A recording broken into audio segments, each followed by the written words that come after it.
Welcome back. So we've already looked at needs 1 to 5, and now we're going to look at the needs 6 through to 9. So, need number 6, the need for status. It's quite an interesting one. We tend not to think that we need status or we dismiss it, but it's actually a really important need. And what that need is about is feeling that we're valued by the people who are around us. Perhaps our family or our community or those that we work with. And the interesting thing about status, it's not something that we can take for ourselves. It's something that is given. So that we feel valued and respected for the contribution we make. So for example, you may feel that you have status as a parent, or as a work colleague, or someone who volunteers in our community. And there are lots of different ways that maybe we have status. So for example, my mother lives in a cul-de-sac of about 14 or 15 houses, and at this point my mother's in her mid-80s. She is the oldest resident on that collection or group of houses. So she has status as being the oldest member of those group of houses, and she holds the history of that road, or that avenue if you like.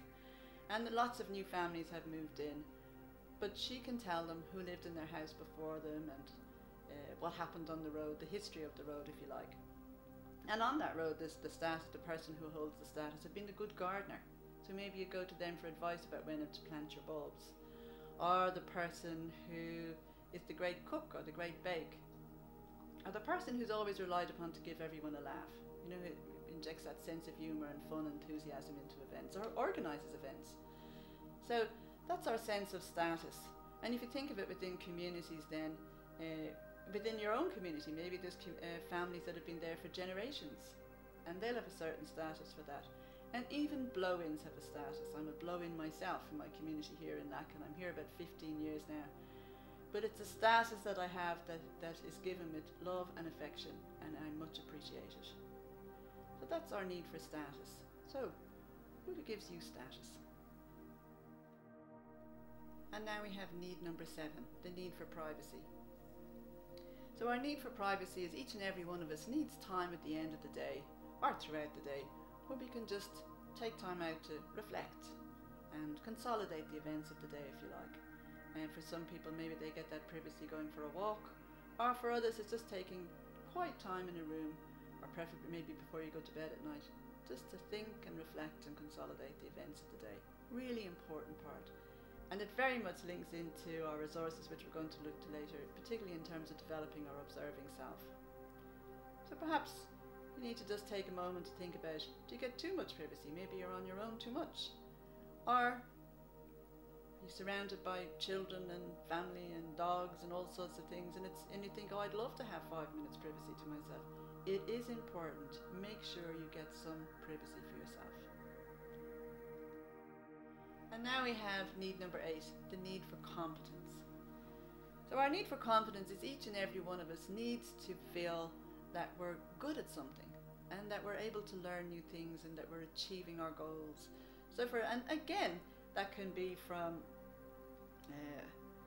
learning a new language, it can be to returning to school, it can be for that sense of being stretched. I was speaking to somebody recently who is turning 80, who's just recently taken up IT because she needed to connect with friends and family and stay part of her community. So what she did was she learned how to use her iPad, and now she's WhatsApping and Zooming to her heart's content, and she has a wonderful sense of achievement in relation to doing that.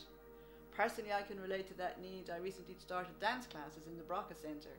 Absolutely useless, but I'm absolutely loving it. And if I can remember 1 or 2 steps each week, I really feel a sense of achievement and a sense of competency building. So what is helping you to feel that that you have that sense of competency about yourself, and that you're achieving any of your learning goals? And then we have our final one, number 9, which is the need for meaning and purpose. So our need for meaning and purpose, we derive that from in three different ways. One is by being stretched. And it's very related to our need for competence, by feeling that we're stretched, not stressed, but stretched as we move towards a goal. Another way that we meet that is to be needed by others. So maybe you meet your need for meaning and purpose by volunteering in your community, by being needed by others in that context, or perhaps within your family. And also, we meet the need for meaning and purpose by having a spiritual or a religious belief. It's often when we have a sense that there's something bigger to life than just ourselves, or some greater purpose to it, if you like, that we can derive solace, particularly through difficult and challenging times.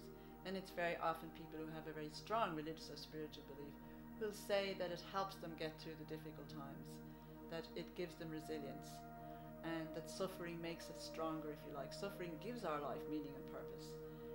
I'm thinking of a friend of mine who told me that her grandmother had 12 children, 7 of which died before they were 6 months old.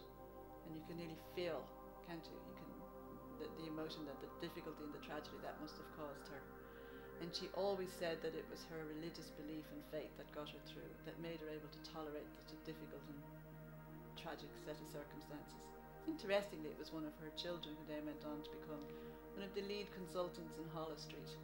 And you can maybe ponder as to why that gave his life meaning and purpose. And so, a useful question to ask yourself is, what gives your life meaning and purpose? What makes it all worthwhile for you? I'll leave you with that one. And thank you very much.